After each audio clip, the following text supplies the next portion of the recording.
Je me trouve présentement avec M. Pierre Jutras, qui est propriétaire de ce véhicule qui est très particulier. Parlez-nous un peu de votre passion pour les véhicules, en particulier de cette ambulance là, que vous avez. Alors, il s'agit d'une Pontiac Bonneville Superior Ambulance. C'est un véhicule qui a été construit en usine parce qu'à l'époque, dans les années 60, même avant les années 40, 50, 60, les compagnies d'ambulance, c'était des compagnies privées. Donc, le propriétaire de la firme pouvait avoir un véhicule à son image ou à sa discrétion, parce que c'était pas comme aujourd'hui, alors qu'il y a des normes à respecter. Et puis, les véhicules ambulanciers à l'époque, il y en avait de toutes les couleurs. Il y en avait des rouges, il y en avait des bleus, il y en avait des verts. Puis, vous êtes trop jeune pour vous souvenir de ça, vous. En fait, puis il y avait aussi la Connor Bennington qui était organisée qui était faite par la compagnie Oldsmobile. Alors que le véhicule était rose, et puis le haut était comme un jaune moutarde. Les couleurs étaient vraiment très désagréables, pas esthétiques du tout, mais c'est comme ça que le véhicule sortait à l'époque. On peut penser peut-être que c'était pour qu'ils se distinguent des véhicules réguliers, qui n'étaient pas des véhicules d'urgence. Est-ce que vous pensez que ça pourrait être une cause? Ça peut être un de ces moyens-là, finalement, oui. Donc, votre véhicule a quel âge? Ça, c'est un Pontiac Bonneville, comme je dis, 69. 69? Donc, si on calcule vite, 69, 79, il y a au-dessus pas loin de 50 ans, là. On est-tu pas mal là-dedans? On est en 2000. On sortait de la calculatrice. 59, il en reste 55 environ. 55 ans. J'en possède une autre qui est une 73. Oh. Pontiac Granville. Puis ça, si vous pouvez voir ici, c'est écrit Mission City Ambulance Services. Alors, Mission City, c'est une petite municipalité à peu près une centaine de kilomètres de Vancouver.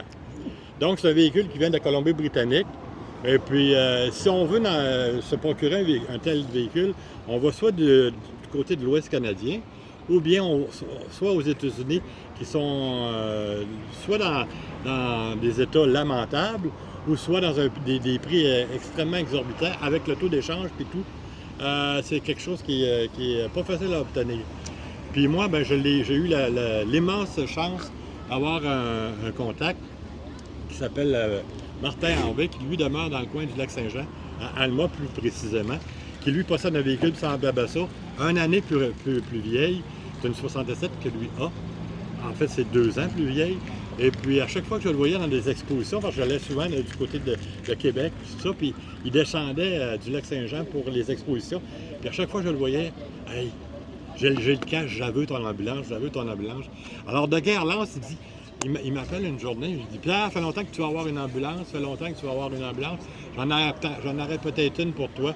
Donc là, il m'a donné les coordonnées de ce monsieur-là qui demeurait à Vancouver. Puis j'ai fait ni une ni deux, sans même l'avoir. Je l'ai fait descendre. C'était un coup de dé. Puis 5000 km plus tard, elle arrivait direct devant chez moi. Si on fait juste approcher la caméra, on pourrait noter qu'il y a quand même des équipements médicaux à l'intérieur de l'ambulance, ce qui est assez surprenant. J'imagine que, sont non fonctionnels. Là.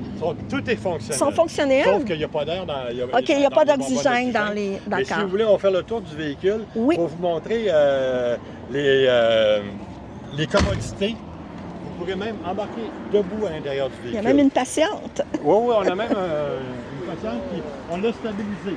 On peut dire qu'à ce moment-là, regarde, vous pouvez complètement monter. C'était de façon à ce qu'on puisse donner les premiers soins. Effectivement. On peut donner les premiers soins avec une mobilité relativement facile. Juste, je vais sortir de là. C'est ça.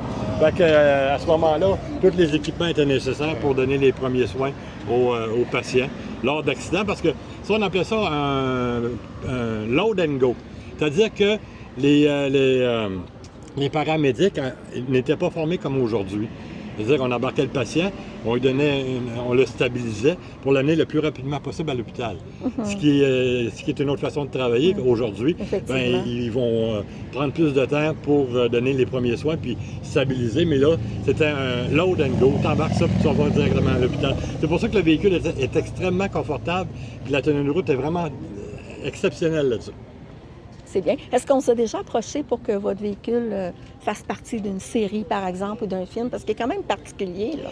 On n'en est pas encore rendu là, mais quoique j'ai fait quelques films parce que j'ai plusieurs véhicules. Puis j'ai tourné dans des séries américaines, puis des grands films américains. Puis des séries canadiennes aussi, comme dans la série C'est comme ça que je t'aime. Oui, je connais. Vous connaissez, j'ai participé dans cette télésérie à 3 reprises, les 3 saisons.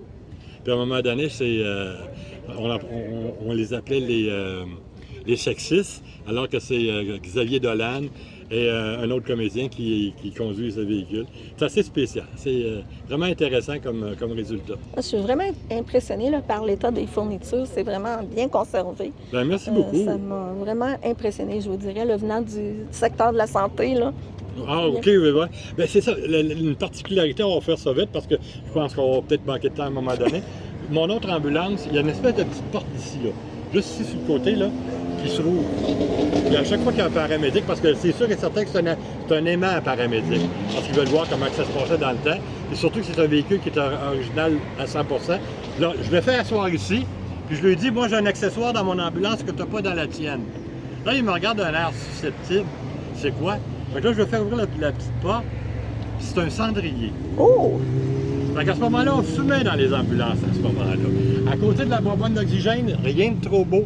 Il y avait les cendriers, puis il y avait tout. Mais celle-là n'est pas munie de cendriers. C'était une option à l'époque. Il y a les ceintures de sécurité qui sont toujours accessibles. C'est mon collègue qui me fait signe que l'entrevue devrait se terminer dans quelques secondes. OK, on va abréger. En résumé, je vous invite à venir nous voir. On fait le tour des expositions. Sinon, il y a ma chaîne YouTube. Vous allez sur YouTube, Pierre Jutras. Mon ami Régent Drouin, qui est ici, caméraman, me donne un sérieux coup de pouce pour faire connaître mes opinions, puis faire connaître d'autres propriétaires de voitures anciennes. Donc, on s'amuse avec ça. Je surveille, excusez, là, j'ai mon sac à main qui est en avance pour ça. OK, on peut faire le tour. Donc, je peux faire en terminant un petit coup de sirène, si vous voulez, pour vous montrer que ça fonctionne. OK, on pourrait terminer avec un petit coup de sirène, ça ferait différent. On va faire ça comme ça.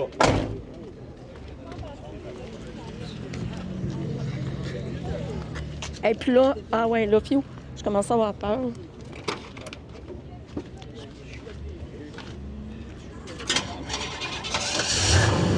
Les lumières.